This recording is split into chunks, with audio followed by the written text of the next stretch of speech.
What is it to be a hero? Look in the mirror and you'll know. Look into your own eyes and tell me that you are not heroic. Welcome to Eat, Sleep, Nerd, a podcast where you can check out, go AFK, and relax with us as we discuss all things nerd. Comic books, video games, movies, TV shows, and anything else that gets geeks more worked up than She-Hulk creating her online dating profile.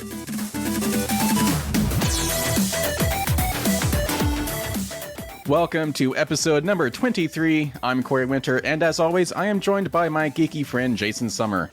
In this episode, we are recapping the big announcements for Star Trek Day and Disney's D23 Expo, including all the Marvel Cinematic Universe updates, the lackluster video game showcase, and more. In the second half of the episode, we will be discussing full spoilers with our reviews and impressions of She-Hulk Episode 4, Lord of the Rings of Power Episode 3, and The House of the Dragon Episode 3. And don't forget, please share the show with your friends. Or strangers. Okay. Mere acquaintances, colleagues, coworkers. It is safe for work. Even your imaginary friends. I mean, if they have a phone, you know, that could help too. Also get help, but share with them too. Yep. So, Jason, we're a man down. No! We are missing our nerdy encyclopedia known as Josh. Mr. Joshua. Josh is sick. Deathly so. He'll be fine, hopefully. But he is missing out on this episode. For the first time ever, it's just Jason and myself. Right, we're going to give this a shot. He'll be fine. Well, I mean, we've had this discussion before on whether or not we could do it with just two people for the podcast. So hopefully it's going to go well. We can, but we're missing our encyclopedia of just random nerdy knowledge. I don't know how Josh locks all that stuff away, but it was fairly amazing. Let me tell you, the last time when I was visiting these guys last week or a couple weeks ago, we're sitting watching Lord of the Rings, and Josh is just pulling Lord of the Rings knowledge out of I don't know what trove of information he has, and it was just fantastic. I didn't even know he liked Lord of the Rings, but he was. No, I've never known anybody who knows Lord of the Rings that well. So there's, I mean, it was really impressive.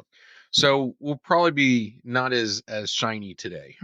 No, we're going to be better because we are stepping up a notch to fill the void. All right. So okay. All right. I like your hopes and aspirations, but we'll see. I don't have any faith in this at all. So, so in the last episode, I think we mentioned that Josh and I were taking our dad to go see Star Trek: The Wrath of Khan, like the OG Wrath of Khan movie. When was that? When did that come out? Like 80s, 82, 70s, 82. The reason why it's in theaters is because it's the 40th anniversary. Yes, that makes sense. Yes. So it was my first time seeing it, and it was fantastic. And like I knew going in, obviously it's an old movie, so effects and everything won't really be where they are today. But as soon as I set the bar of what to expect, I was all in. It was such a good movie. I can see why it's a modern day, or not modern day classic, but it's a classic that's still appreciated today. Like it was so good. It was so good. I think it kind of was the movie that kind of saved the Star Trek universe as well. Well, that's funny because they were actually, there was a little intro video that someone recorded. I forget who it was, like one of the Star Trek producers or something. And he actually mentioned that after the first Star Trek movie, there was a little unease about where Star Trek was going. And so this second movie actually kind of saved Star Trek. So it's actually funny you say that. Mm-hmm. Yeah. The Star Trek, the motion picture was sci-fi, but in the old sense of sci-fi, like where when you think of stuff like Logan's Run or the old Battlestar Galactica, where everything just looks very beige and sterile. And it just, I mean, it had the Star Trek kind of ideals, but it was just not interesting. Yeah. And Star Trek 2 just, blew it out of the water, or out of the nebula, so to speak. And slight spoilers here if you have not seen this 40-year-old movie. No one told me it was the one where Spock died. So I was kind of heartbroken at the end. So anybody who likes that movie and rewatches that gets heartbroken every time. Yeah. But I was told that he comes back in the third movie, so it's fine. But yeah, I was. You were not told aware. After though, right? Yeah, they didn't ruin it for you. Okay. In some programming notes, on next week's episode, hopefully Josh will be back from the dead, and we will be talking about She-Hulk episode 5, House of the Dragon episode 4, and Lord of the Rings of Power episode 4. Jason, are you ready to get into the nerdy news? Yes, let's do it. D23! Yes, thank you for the intro. So that is the big topic of discussion today. There's a few other things we want to talk about, such as Star Trek Day. But D23, Disney's D23 Expo, is the big topic of discussion. And so there were 3 big showcases / panels / press conferences, whatever you want to call them, that happened. 2 that we'll really be focusing on today. So there was the Disney Marvel video game showcase. There was the Pixar / animation showcases. And then there was the big one, the Marvel plus Lucasfilm plus 20th Century Studios showcase. Let's start with the video game showcase, because I have thoughts. And yeah, you were talking about those thoughts. And they're not good thoughts. I was like, underwhelming is an understatement. So there was so much hype about what could have been shown off at this first ever Disney video game showcase. To put a little backstory on it, so Disney back in 2016 actually announced they were pulling out of publishing their own video games. They said it was a lot of work. They were not getting a lot of return on their investment. So they were pulling out, and basically they were only going to partner with third-party studios and license out their IPs. Smart move. But it meant that they were not pushing people to make their games. If someone came to them wanting to make a game based on a Disney property, they would have to take the first step. So Disney was not going to reach out to people and saying, hey, we would like you to go make this game for us. Well, that actually seems smart, though, because it means the demand is there instead of making the product anticipate. That's true. That is very true. And I think that's why Disney is, really ramping things up now. It's because people have approached them to make these games. But it's also why there are some standalone games that just don't exist yet. Like, there are really no standalone games set around Pixar properties because no one has approached Disney wanting to make a Pixar game. We're starting to get new Star Wars games, and Marvel video games have started coming in masse. But very little of that was shown here at this Disney Marvel video game showcase this year. So I'm gonna go through this list of games that were just announced or shown off in some way. The vast majority of them were phone / mobile games. There were no new Star Wars games. The only Star Wars game that was shown off was one that came out months ago, Lego Star Wars: The Skywalker Saga. The only thing that was mentioned with that is that they're releasing some new characters you can download. So the first game that was shown off was Tron Identity. It's actually from Bithell Games. It's a studio that introduced us to Thomas Was Alone and most recently John Wick Hex. And then we had a few Marvel games that were shown off. We knew about Marvel Midnight Suns, but they showed off some new gameplay for it. This one should be, in my opinion, a little bit underwhelming because it's one of those turn-based tactical card combat games. And then there's Marvel Strike Force, so a phone game, a mobile game. There was Marvel Snap, another phone game. There was Avatar Reckoning, another phone game. And another phone game was Marvel World of Heroes, which is basically going to be Pokemon Go, but with Marvel superheroes. Oh my God. Yes. So I'm not a phone gamer. No. I'm not a mobile. And I have so many thoughts about phone gaming. I think it is destroying the video game industry. Well, I mean, like, if it's stuff like, Bejeweled or Candy Crush, that's a good time waster. But when you're supplementing, when it's the only thing Disney has to show off in its video game showcase, that's a problem. Right.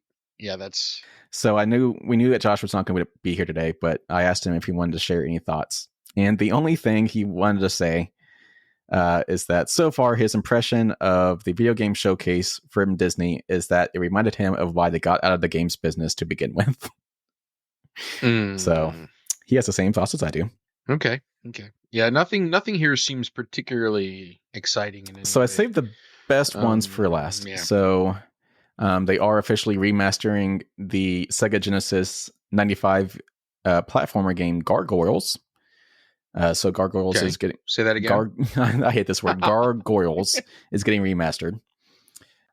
Disney has announced their first ever kart racing game, which I was actually surprised about. I was kind of surprised that Disney has never had a kart game like Mario Kart before, considering how many characters they have. But Disney Speedstorm is coming. So it will feature characters that you're probably familiar with, such as Jack Sparrow, Mickey Mouse, all of the Pixar characters, such as the Monsters, Inc. characters. So that game is coming. So that should be fun. Is this going to be like a party platform game? Yeah, just like Mario Kart. Yeah. Yeah. Okay. So if you like those kind of games, that's a fun one for you. And then the most intriguing one is the one I've saved for last.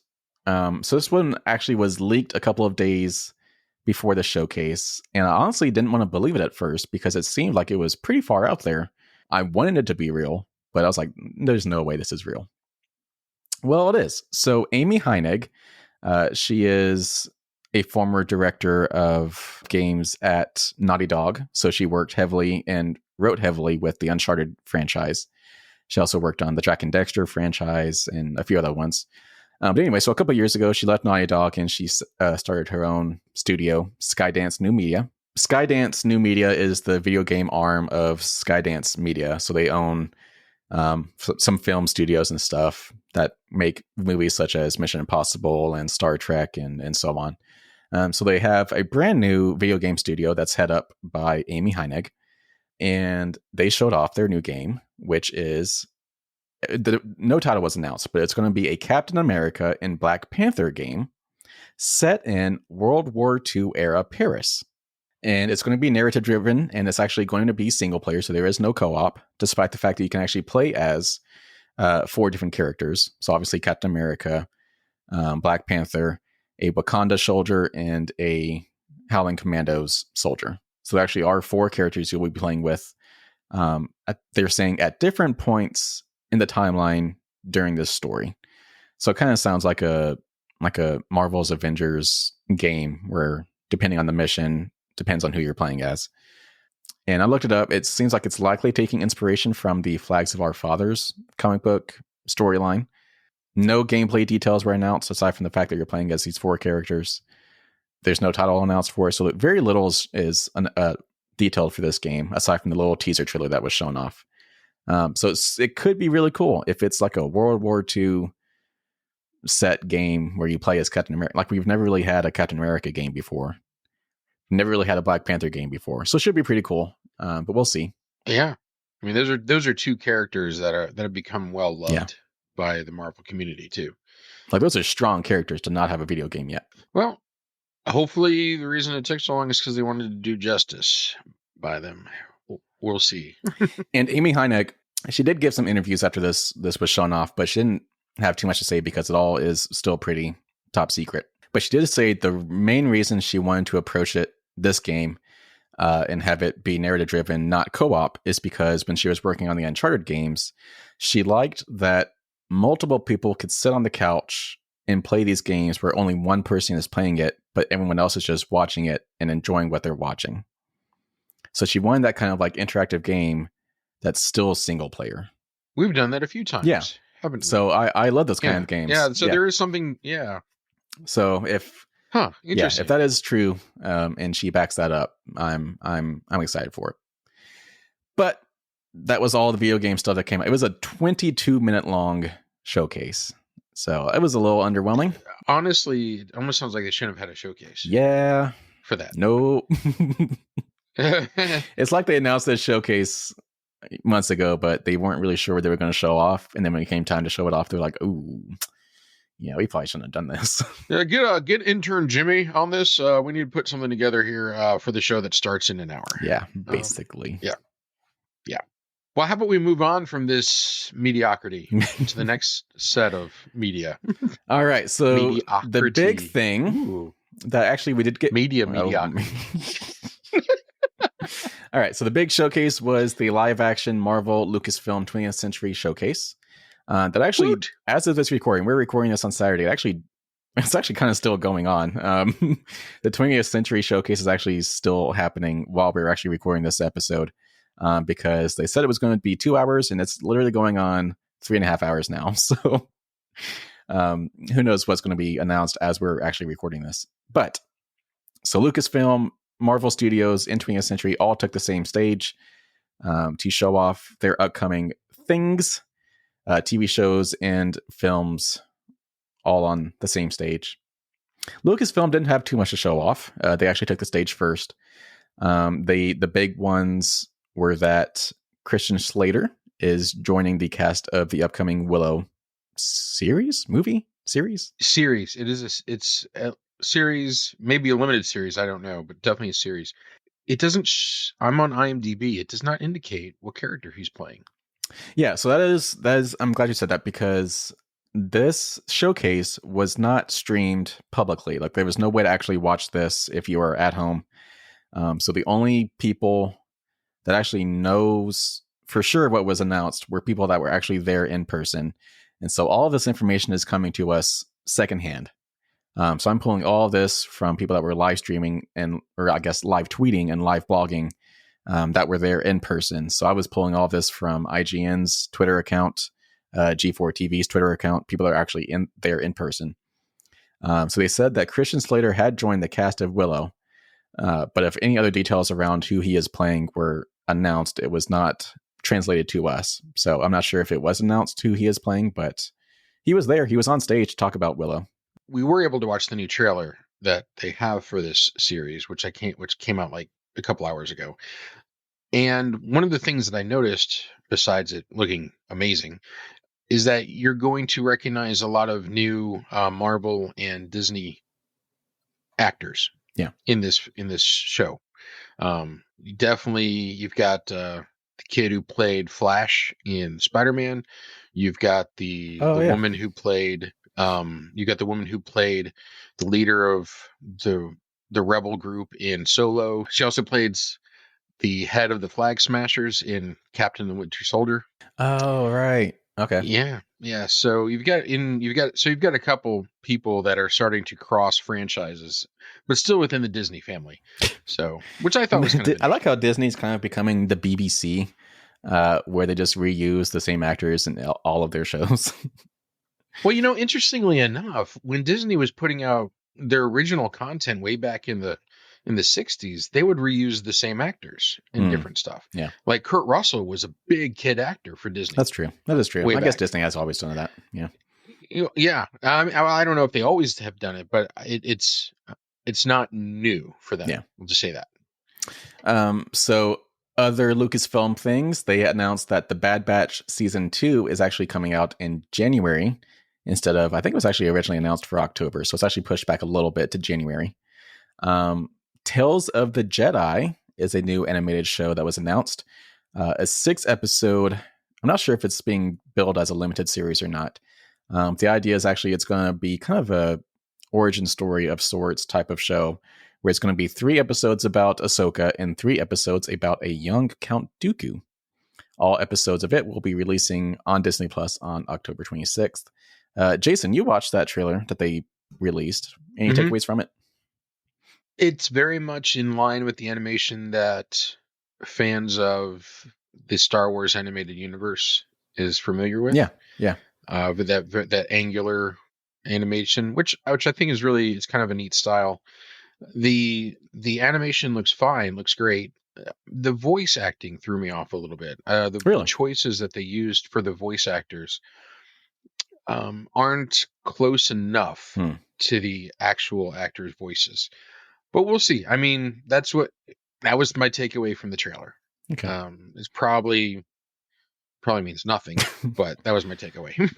I mean, I can see that. And when the voices don't line up with the personality of the character, it can be very distracting. I had that same problem with DC League of Super Pets. Right, exactly. Yeah, that was actually something that you brought to the forefront with your discussion on that. In particular, Anakin Skywalker did not sound anything like kind of the Anakin Skywalker from the movies. Yeah. I mean, I know that they can't get Hayden Christensen for everything. I get that. But why not? He needs the work. Does he? I don't know. He's not doing anything else, is he?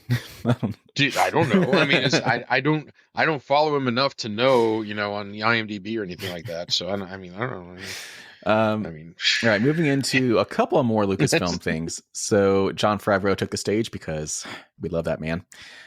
He was there to talk about actually a few things. He introduced us to the first look of the live action Ahsoka series. He actually took the stage with Dave Filoni, who is the showrunner of that show.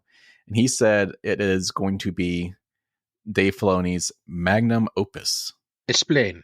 He's putting a lot of weight on this Ahsoka series, and that it's going to be Dave Filoni's like crowning achievement in directing. So I don't know. Okay. It could be pretty cool. We're getting Rosario Dawson back for this, correct? Yes. As Ahsoka? Okay. Yes. Good. I think casting her in The Mandalorian was one of those casting choices that paired up just right. Yeah. Oh, yeah. Like that's probably the best casting they could have had. She is perfect for it. Mm-hmm. They showed off the first image of Jude Law in Skeleton Crew. As a reminder, the Skeleton Crew is that show set after Episode 6, I believe, the New Republic era, where Jude Law is leading a group of younglings to safety, if I remember correctly. This picture is great, by the way. Oh, yeah, he's just like cheesing. He's standing, yeah.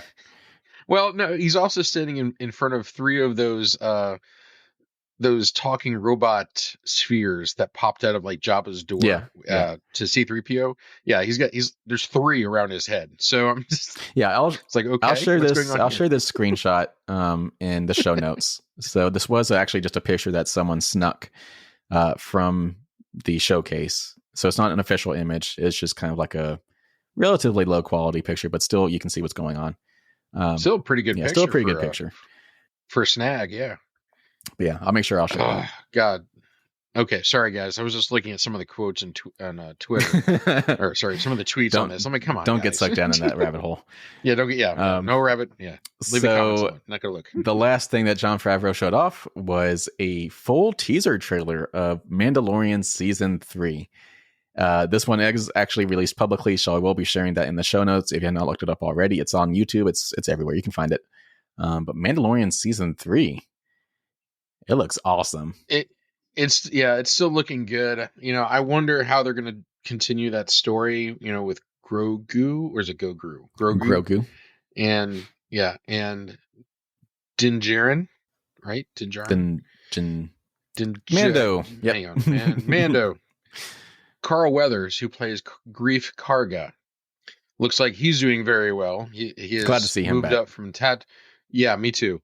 He has moved up from the Tatooine barkeeper's garb to some sort of regal monarch suit. Mm-hmm. So I'm kind of interested to see what that's about. Yeah. All right. The last thing that Lucasfilm showed off was unfortunately not released publicly yet. It is the first trailer for Indiana Jones 5. But who called it? Who requested it? What, did you? Jason did. Oh, yes, you did. I remember that now. I did not write it down, but yes, you called that. So I guess Jason was right. Good job. Yay! But yes, we have not seen this one publicly yet. Hopefully that's coming soon. Josh wasn't here for it. I'm sure he's listening wherever he is. Yeah, so Indiana Jones 5 is coming out June 30th of next year. So you would have to think we're getting a trailer at some point. So hopefully soon. But yes, the one that was shown off today has not been shared publicly. But Harrison Ford took the stage, and apparently he teared up a little bit when he saw the trailer. So he's getting a little emotional with his time coming to an end with Indy. And then I'm really hoping this is going to make up for, the last one. The one that we shall not speak of. Yes. Right. The Indiana Jones movie that shall not. They did Indiana Jones 1 through 3, skipped 4, and went to 5. Yes. Harrison Ford was hiding in a refrigerator that entire time. Oh gosh. All right, let's move on. So that was it for Lucasfilm. And then Marvel Studios, Kevin Feige took the stage, and it started off kind of slow, but he picked up the pace pretty fast with everything that he had to talk about. So a lot of this are just bullet points for him, right? Like there's not a lot of details, but a lot of it is just bullet points for the A audience lot and of for bullet us, right? points. Yeah. And a little thing I actually saw. So one of the journalists that I follow, he was actually there in person, and he said that for all of these D23 showcases and panels and stuff, um, the presenters were reading off of teleprompters. But when Kevin Feige took the stage, they turned off the teleprompter and he just ad-libbed everything. So this man has been doing this for so long, and he knows all of his stuff so well that he did not need a teleprompter. He knew exactly what he was going to be talking about. So high five, Kev. We know you're listening. We love you. You're awesome. If you ever want to be a guest star on our show, all you gotta do is ask. Yeah. What are you waiting for, Kev? Kev. We know you're busy, but Right. come on. What are you doing? Yeah. We're worth it. We're worth And so it. are you. First thing that was shown off was new Black Panther footage. I believe that trailer has been posted publicly. I might be wrong about that, but that movie is coming out soon, so there's not too many groundbreaking details that came out from that. The first big reveal, brand new reveal, was Werewolf by Night. It has been announced and shown off that it is going to be the Halloween special that Marvel has been teasing for a while.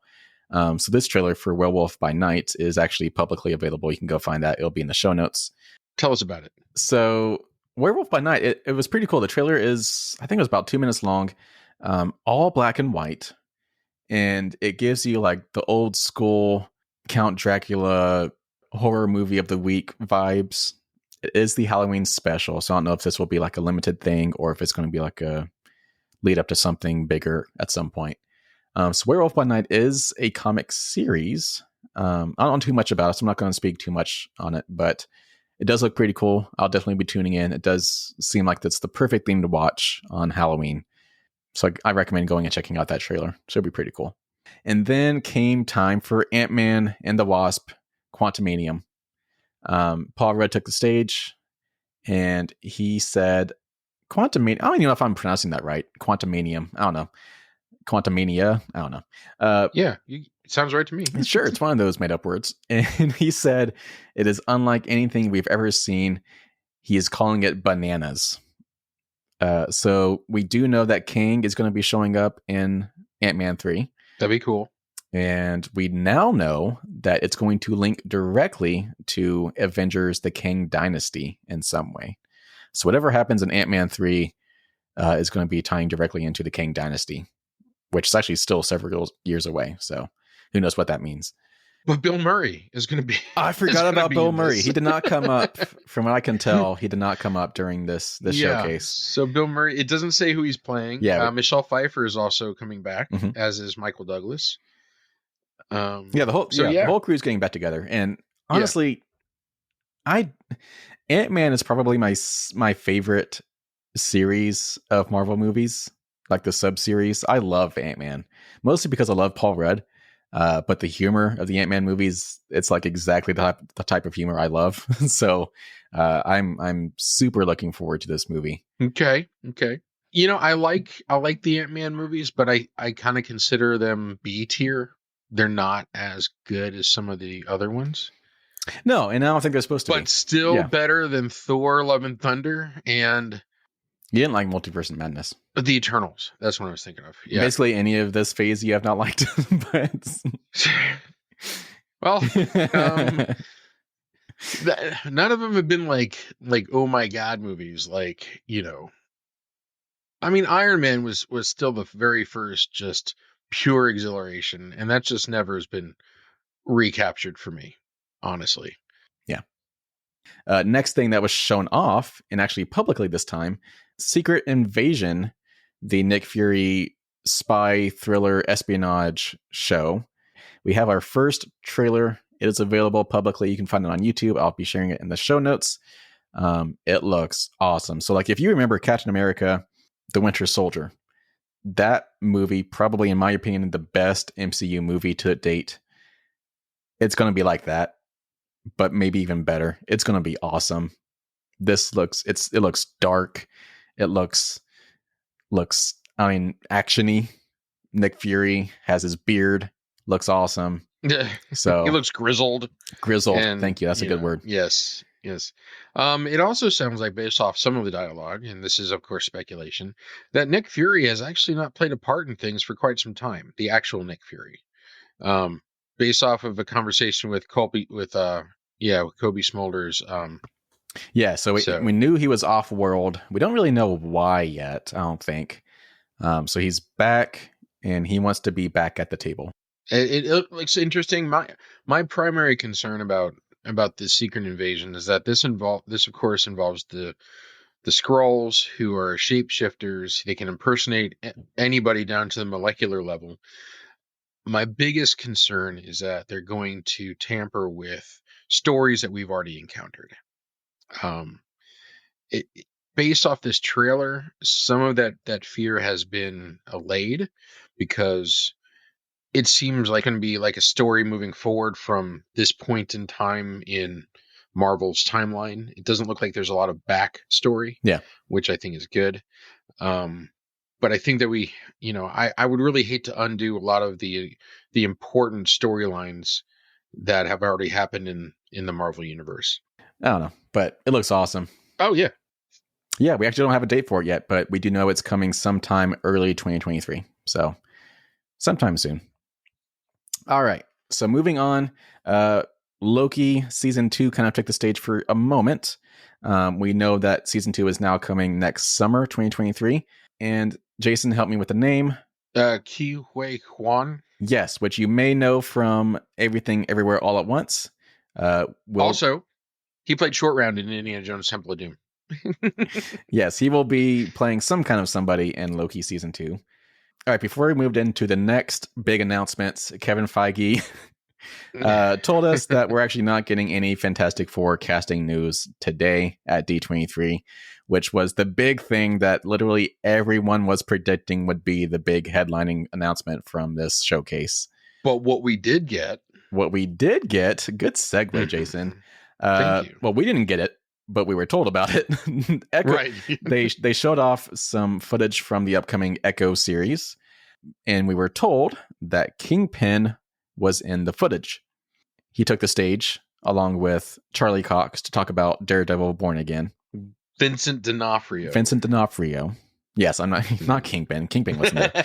Vincent D'Onofrio was That's one there. Of those words that Corey does not like. Vincent D'Onofrio. So he took the stage to talk a little bit about it. But yes, he is in the new footage for Echo. And that makes sense because he was in Hawkeye with Echo. And so it all makes sense. We knew he was going to be there. But yes, Kingpin is starting to show up in everything. We still think that he might show up in She-Hulk at some point. So, all right. Kevin Feige had 2 more big announcements for us. The first was that Tim Blake Nelson, you might not know the name, but I'm sure you know the actor if you go look him up. He is returning as Samuel Stearns from the Incredible Hulk movie, the 2008 Incredible Hulk movie. Samuel Stearns is returning in Captain America: New World Order.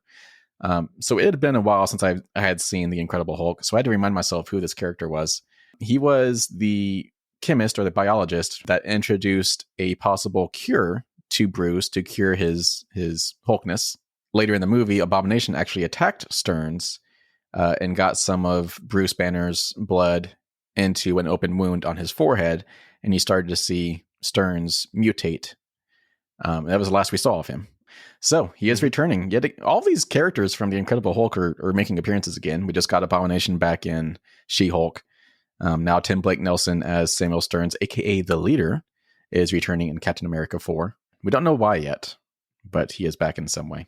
The big announcement was the Thunderbolts lineup has been confirmed.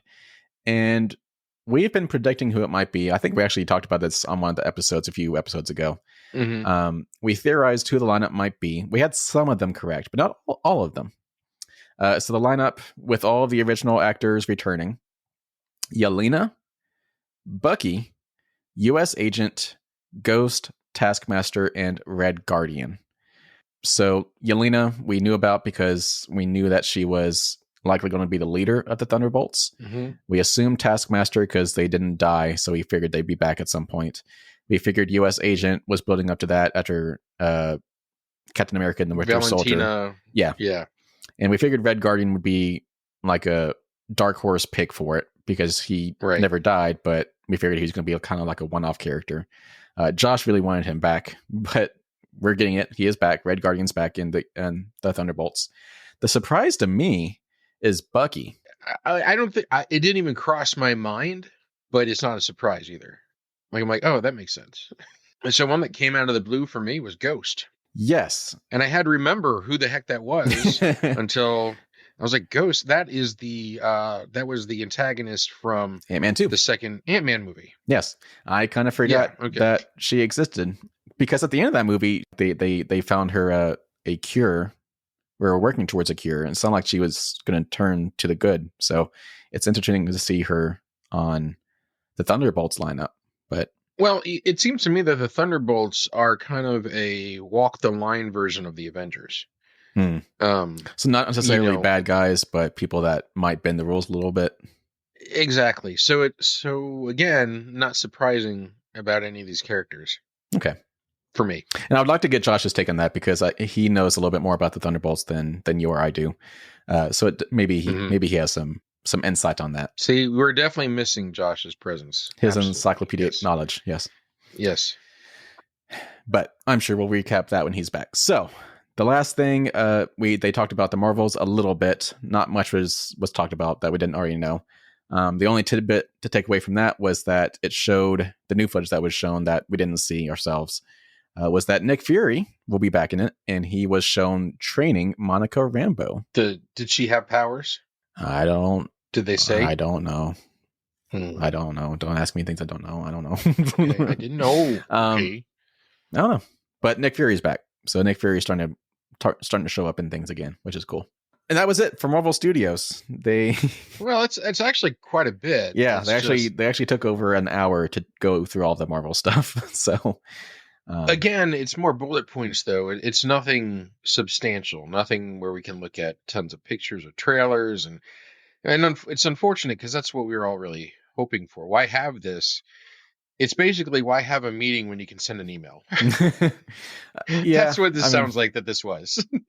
Same can be said about that video game showcase. But yeah, we did get some big things. So we got the Secret Invasion trailer, we got the Thunderbolts lineup, and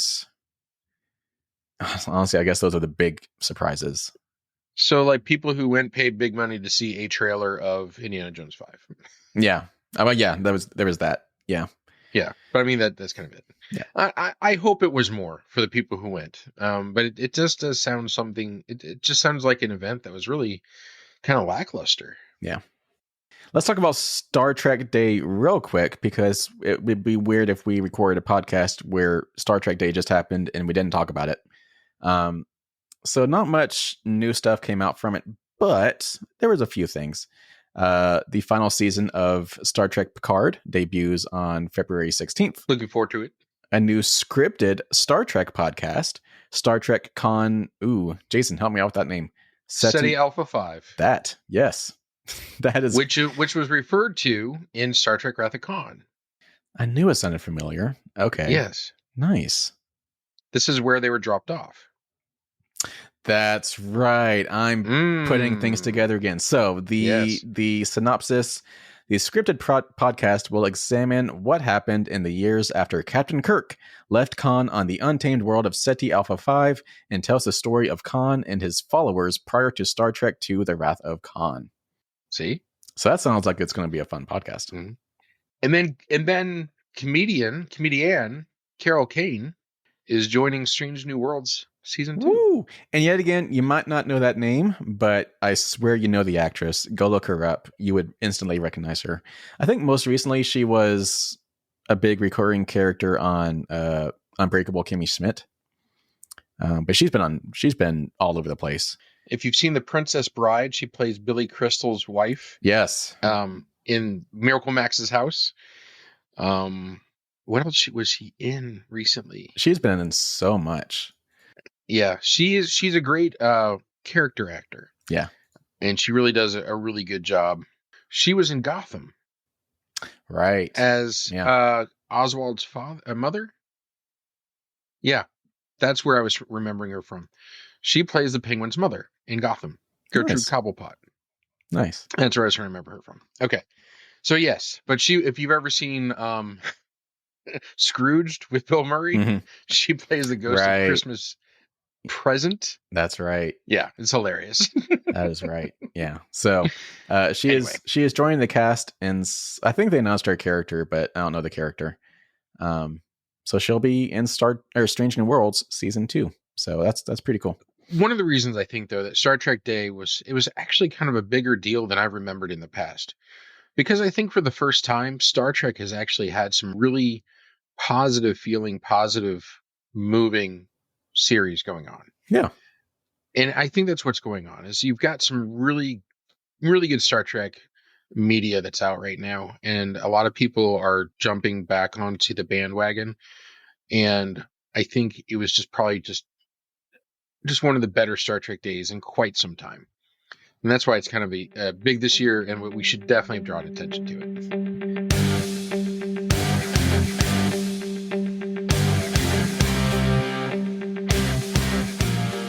In review, remember this is our spoiler section for the shows we have been watching. In this episode, we are talking about spoilers and impressions and speculation for She-Hulk Episode 4, House of the Dragon Episode 3, and Lord of the Rings, The Rings of Power Episode 3. Again, a 3. Thank you, Jason. Let's start with She-Hulk Episode 4. What were your initial... We'll talk about speculation and stuff, but just initial impressions after watching Episode 4. What did you take away? I'm enjoying the show. It is fun and light. Yes, it's not heavy. It does not require emotional investment to enjoy this show. However, the situations, I guess, saying the word situations makes me think of our conversations about it being a sitcom. And that sitcoms normally have unrealistic situations that come up that have to be resolved by the end of the episode, which is really what's going on in this episode. Yeah. In the Marvel universe, you're having unrealistic situations that are coming up, which would be handled quite differently, I would say, 5 years ago, according to Marvel, than they are in this episode. And it kind of took away from it. And really? Also, I'm a little upset for the character She-Hulk. This is really not her show, but more of a vehicle to get other characters screen time. So that's kind of what I'm feeling. Like, I'm enjoying it, but I'm like, this, I don't know. Like, I'm not thrilled with it. Okay. What are your thoughts, Corey? So I'm loving it. I don't really feel that at all, actually. So I can see how the case can be made where it does not feel like her show and it's kind of mistreating her character. But I think they went in with that in mind. And I think that's why it's okay to me, because the writers have proven that they are very self-aware of what the show is and how people are going to react to it. So much so that all the fourth wall breaking is directly referencing things that people are critical of. Right, that's fine. That's fun. I like that. I do like that. So I think they're so self-aware that they are aware that people would assume that this is a show that's not about the main character.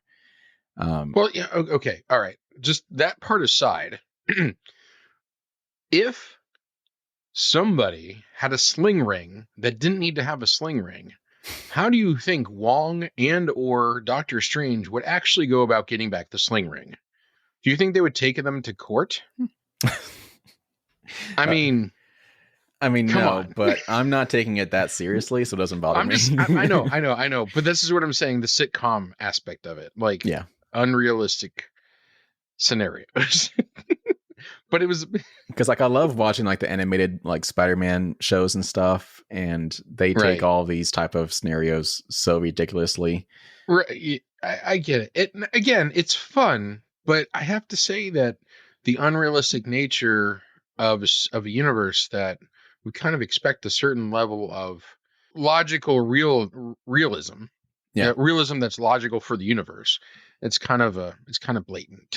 I can see that. Yeah. So Marvel has set a standard in a way where they're trying to tell relatively realistic stories that you can believe would actually happen if superheroes were real.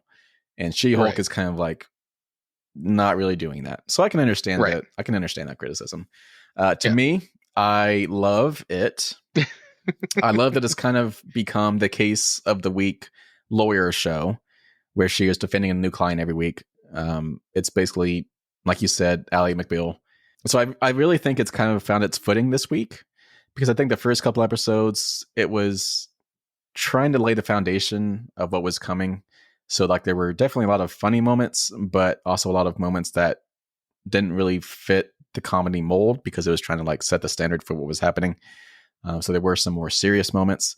But I think now that we're getting a little bit more into it, it's all comedy. Like this episode was almost all comedy. It was. So yeah, I didn't have any complaints. So let's get into some speculation.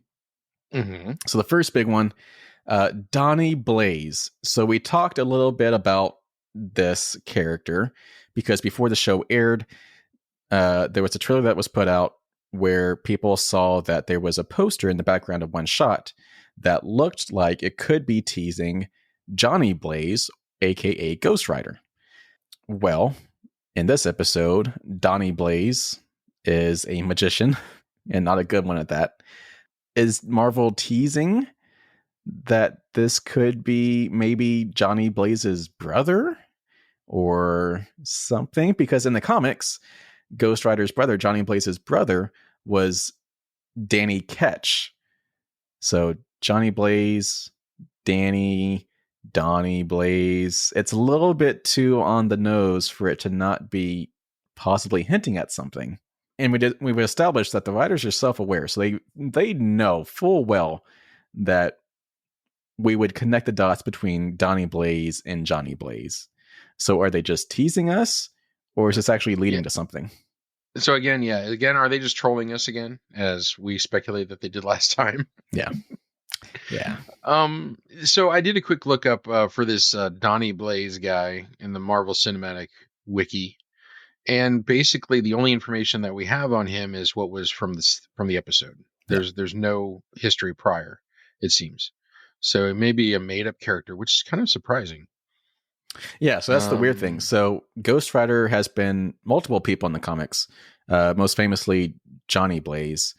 But Johnny Blaze's brother, Danny Ketch, eventually took on the Ghost Rider mantle. So Danny and Donnie, that cannot be a coincidence. If it is a coincidence, then they're trolling us. But right, and and it could be that that they have like an expert team of trollers that just that's like, hey, if we combine this, we'll just like throw the fans for an absolute loop. Again, the concept of trying to do a cease and desist on magic, just you can't. So you're mentioning Wong. So Wong is back again. Yeah, Wong. Yes, Wong is back. But even Jennifer broke the fourth wall to kind of make fun of Wong's reappearance.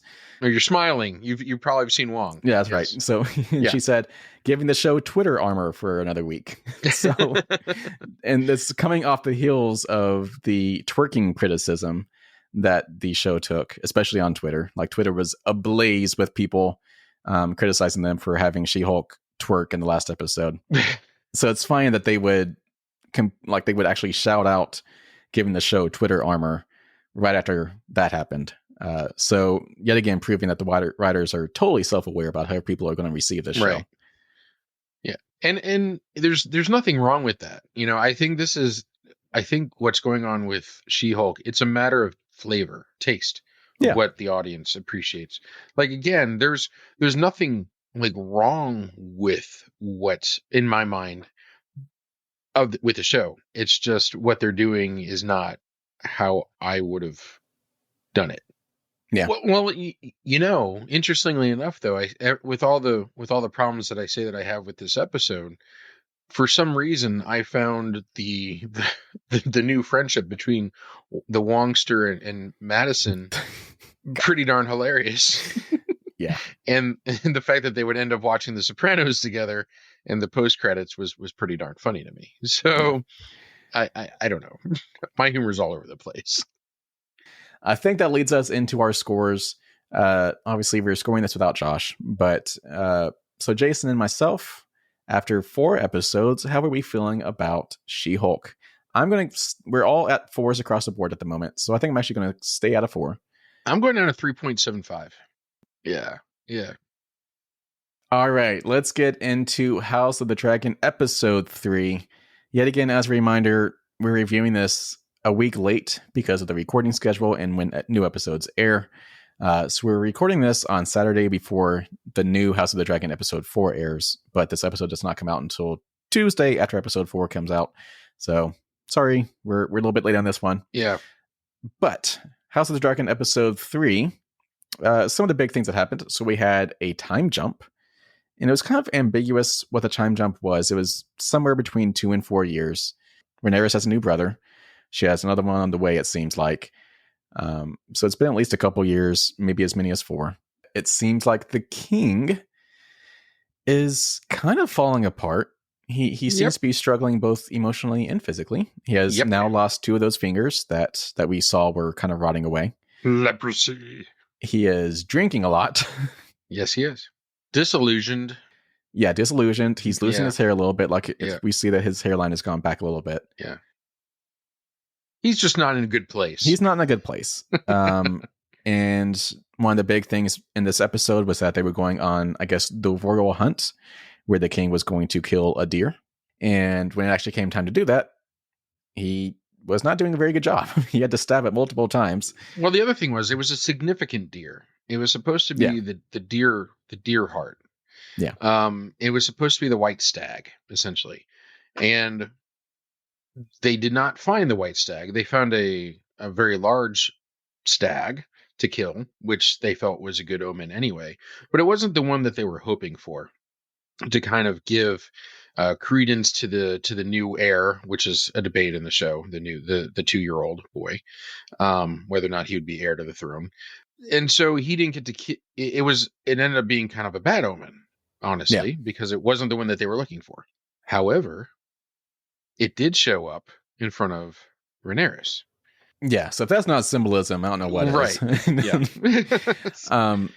So when the king was killing this deer, I guess the buck, whatever you want to call it, he looked frail. And when he took the first stab at it, they were trying to stab the heart, and he missed.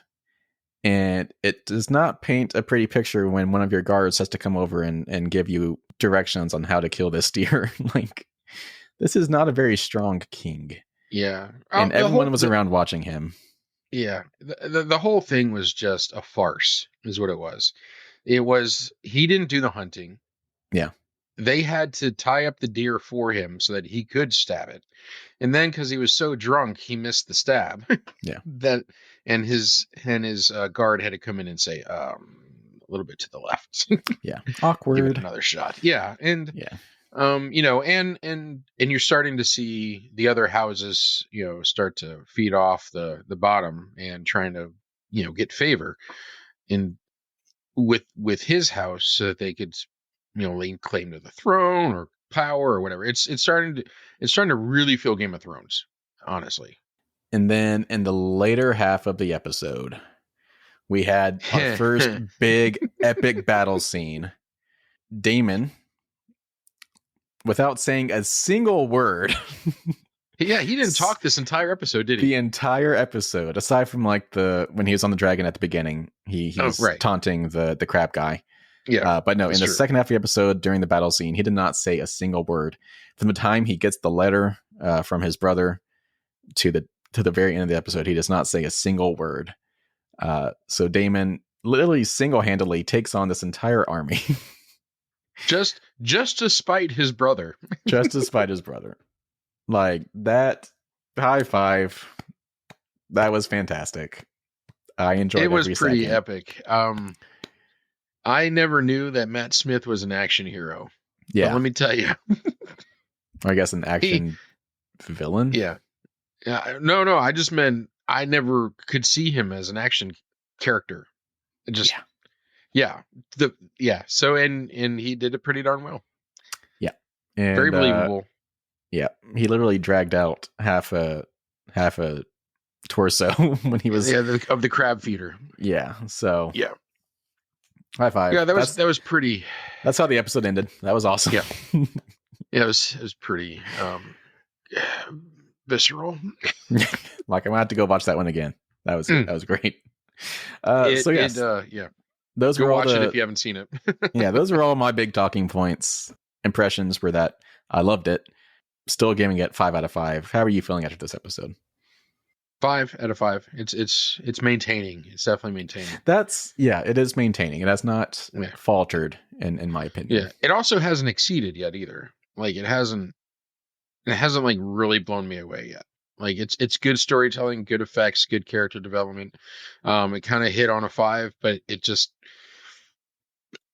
I just kind of want. I think if I don't get like a really powerful just oomph on the next episode, it may just drop to 4 or 5. I need something to pick up. I mean the fight scene at the end was great, but it just I don't know. You would need that almost every single episode to keep it going if they don't do something else. Yeah. Yeah, maybe something like yeah. So I kind of like actually to bring up Josh's point from last week is that the show has not really done anything unpredictable yet. And that might be holding it back just a little bit. Is that at this point we haven't really seen an unpredictable death, like no one's really died. Right. So far the plot's kind of playing out like we kind of want it to. Like there haven't really been any surprises yet. Yeah, I would have to say the next episode would really have to turn things up a bit for it not to drop. I'll say that. Yeah, and we do know that there's a huge time jump coming where some of the cast is going to be replaced. So that could be when that happens. But yeah, so yeah, but at the moment, still loving it. Jason, you're actually going up to a 5 because you're currently sitting at a 4.5. Oh, and I'll leave it at a 4.5. Okay. Yeah. Then it's going to drop next week to a 4. Okay. So without Josh's score, we're actually just going to leave him at a 5. So at the moment, still sitting at a 4.83 across the board. All right. Let's get into our last show for this episode. The Rings of Power episode 3.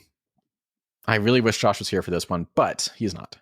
One little note is that after those first 2 episodes, the premiere received 25 million viewers and became the most watched Amazon premiere of all time. So despite all of the review bombing, the show is still doing exceptionally well, which makes me happy.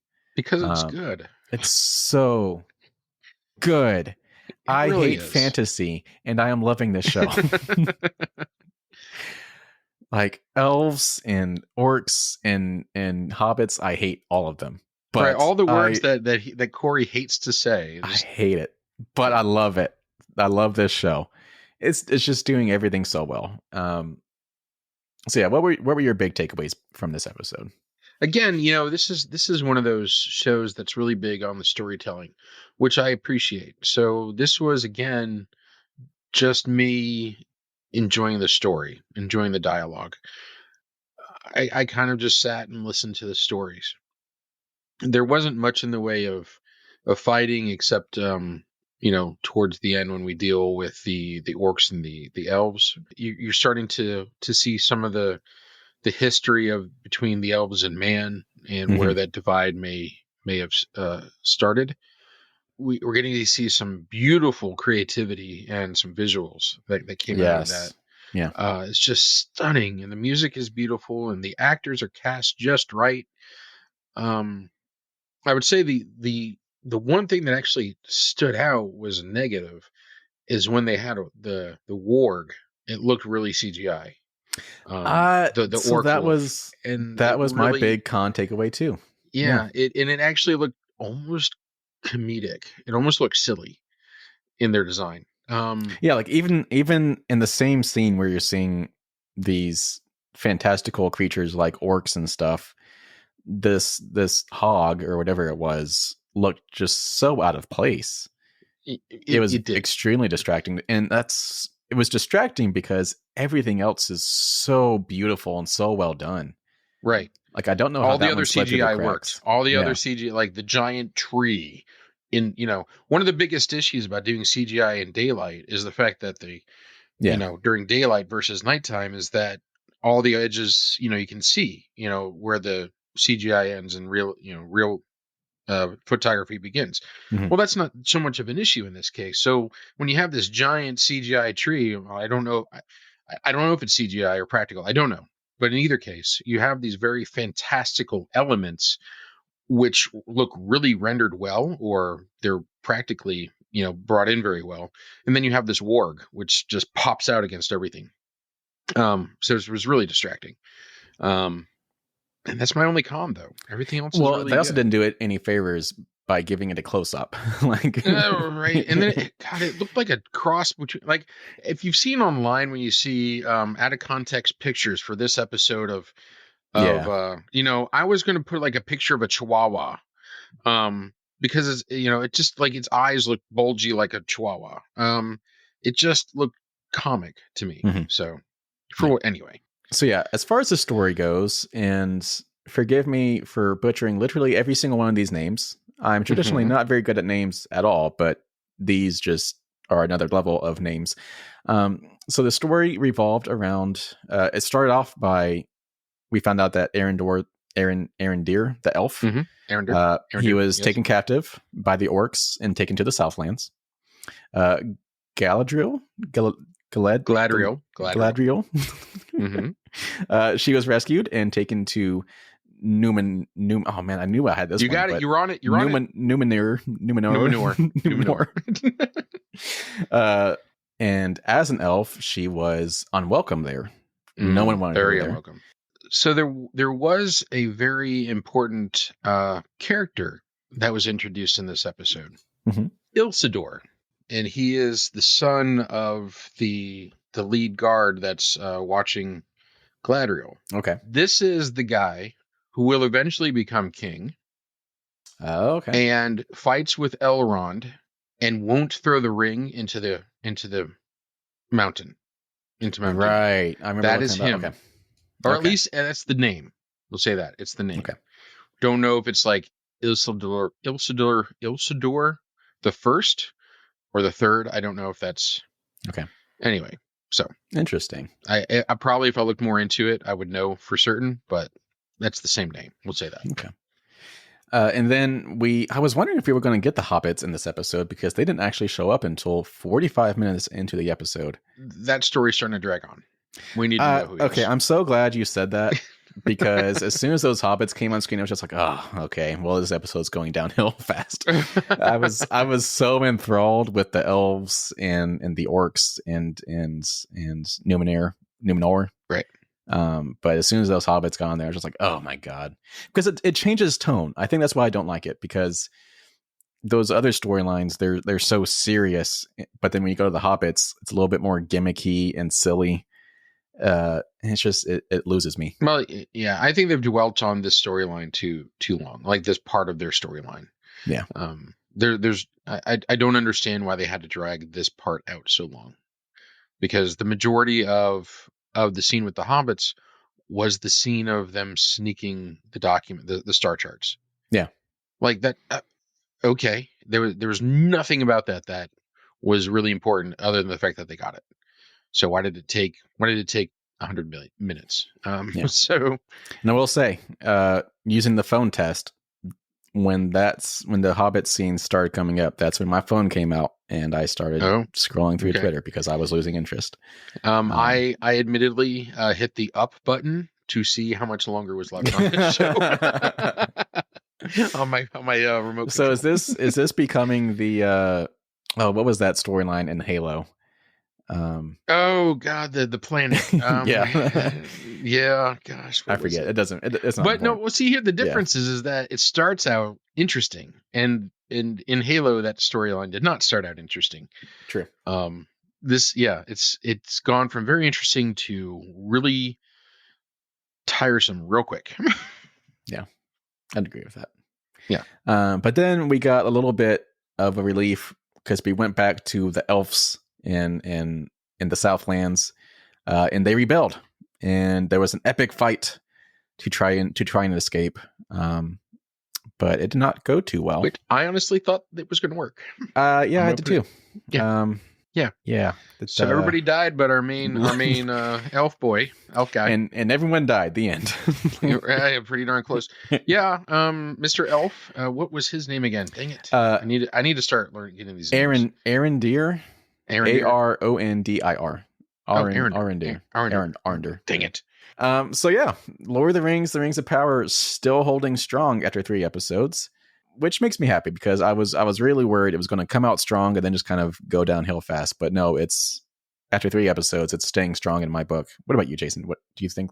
Oh yeah, I'm really enjoying it. Again, I know I said this last week, but I enjoy not knowing what's going on.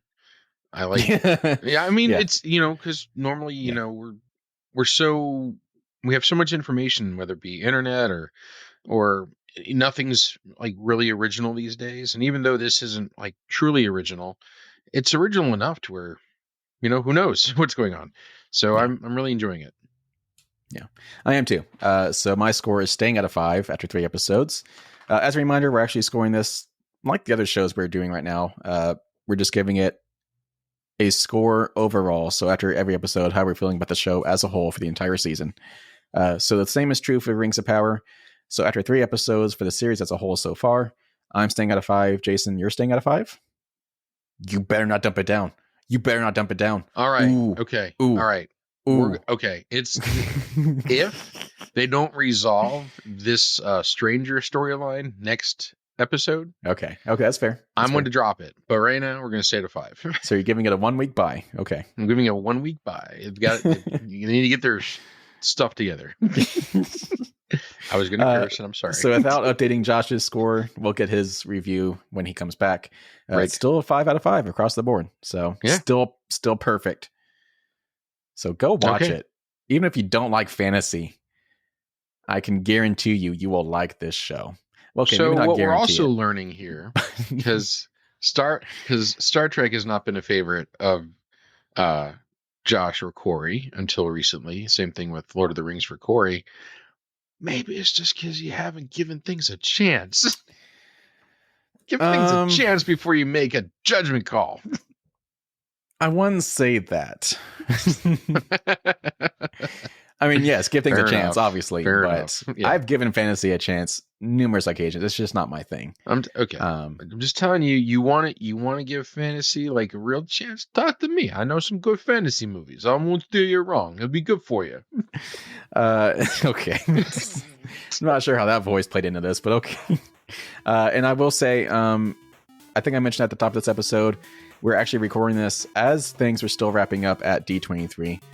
After Marvel Studios left the stage at their showcase, 20th Century came on stage, and we were assuming they were going to be talking about something, but ends up being that no, they didn't. They actually did not talk about anything. They talked about Avatar, but really nothing new was announced aside from the fact that Avatar 4 is already filming. So no news coming out of there. So that was D23 for you. Yeah. All right. Well, hopefully next week Josh will be back. And we will be talking about on next week's episode number 24, She-Hulk episode 5, House of the Dragon episode 4, Lord of the Rings of Power episode 4, and be on the lookout for Star Wars Andor, which is coming out. Andor what? Okay. Oh, I'm sorry. It is debuting with a 3-episode premiere on September 21st. So I believe that will be something we're talking about on our episode 25. Look at you already having stuff. So the 21st is a Wednesday? It's a Wednesday, a 3-episode premiere. So yes, be on the lookout for Star Wars Andor. There's going to be like a 4-week period where we're talking about 4 shows at once. It's going to be maddening. It's going to be exciting. It's going to be good times. It's going to be stressful. Because I still got my Atlanta Braves to watch. Okay, that comes first. It is September. We are nearing the finish line. They are back in first place. I have to watch. They are not going to win nothing. They're going to win literally everything. They're going to win all the pennants. Mark my words. People were saying this division was made up months ago, but here we are. Braves are back in first place, baby. As a reminder, sports are geeky too. Right. But only if you play fantasy league stuff. I don't. So it's just, okay. Well, okay. There's no place for it here then. My apologies. No. See, that's the thing. You can geek out about anything. Oh. Yeah. Touche. Yeah. Thank you. Last thing is share this show. Why have you not shared the show yet? We're starting to get a following, though. If you're listening, do your job. Yeah. Right. Yeah. Right. You're not paid to do that. So do your volunteer job. Right. Do your volunteer work. Yeah. Just throw it up there on the Facebooks, on the tweets. Yeah. We know. You guys know. We tell you every week. Feed our egos, please. Thank you. Give us more Great. listeners. Yeah. Because they're great. I don't know why I envisioned a bowl of cereal. They're great. Is that our end quote? They're great. No. No. I liked your very. I got an end quote for us. Yes. Good. Mr. Stark, I don't feel so good. Please, I don't want to go. Take it easy, people.